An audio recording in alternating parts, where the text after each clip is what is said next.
Jika kita melihat komponen skuad timnas Indonesia dari waktu ke waktu, harus diakui di era saat inilah Patrick Kluivert dan kolega bisa merasa sangat pede kalau mau ketemu siapapun.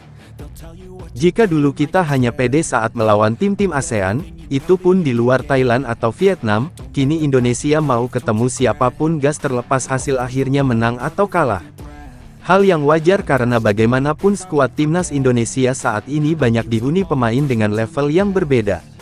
Dan bisa dibilang ini adalah skuad timnas termahal yang dimiliki Indonesia saat ini, bahkan untuk ukuran tim ASEAN timnas Indonesia terlalu mewah.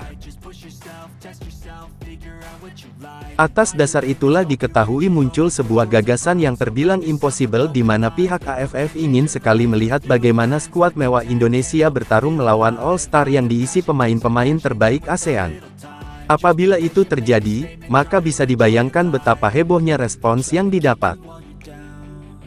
Di sisi lain, media ESPN secara tegas menilai jika Indonesia sekarang sudah berada jauh berbeda dengan sebelumnya karena diisi pemain-pemain muda plus mereka yang tersebar di liga-liga Eropa yang menjadikan tim yang semula berstatus underdog ini naik menjadi kuda hitam di grup C.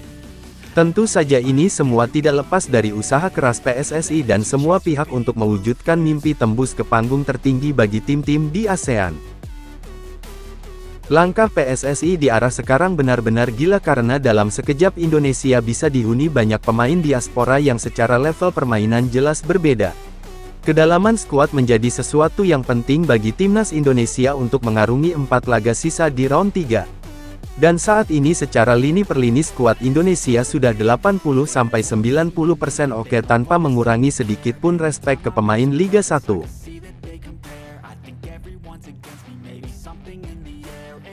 Akan tetapi dari setiap lini skuad Indonesia memang butuh pemain yang secara kualitas mumpuni dan mungkin mereka yang main di Liga 1 bisa bersaing sekaligus belajar terutama dari sisi teknik dasar seperti visi bermain, pengambilan keputusan, dan lain-lain. Timnas Indonesia sendiri kini sedang dihadapkan misi penting untuk bisa meraih 9 poin dari 4 laga sisa, sebab jika itu bisa dilakukan maka pintu otomatis ke Piala Dunia 2026 bisa didapatkan. Kuncinya adalah 2 pertandingan di bulan Maret tahun 2025 melawan Australia dan Bahrain. Kalau 2 laga itu sukses dilakoni dengan baik maka dijamin GBK akan full turah-turah karena 3 poin di laga itu akan membawa skuad Garuda menuju impian.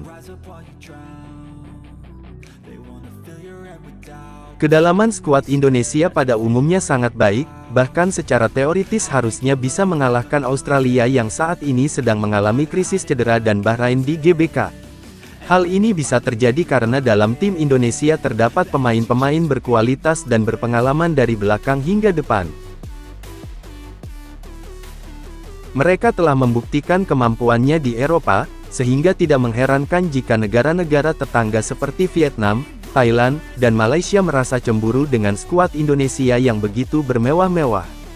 Pada bulan November tahun 2024, nilai tim Indonesia mencapai posisi ke-7 di Asia dengan jumlah dana yang besar. Namun, rencana AFF untuk membuat pertandingan perang bintang antara Indonesia dan All Star ASEAN sepertinya agak tidak realistis. Meskipun begitu, ide tersebut cukup menarik dan bisa menjadi hiburan yang seru jika benar-benar terlaksana, meskipun memang agak sulit mengingat jadwal yang padat dan perbedaan kemungkinan lawan yang tidak realistis dalam perlawanan ini. Kesimpulannya, kedalaman skuad Indonesia yang berkualitas dan pengalaman yang dimiliki para pemainnya telah menjadikan mereka sebagai tim yang dijangkau oleh banyak negara di kawasan ASEAN.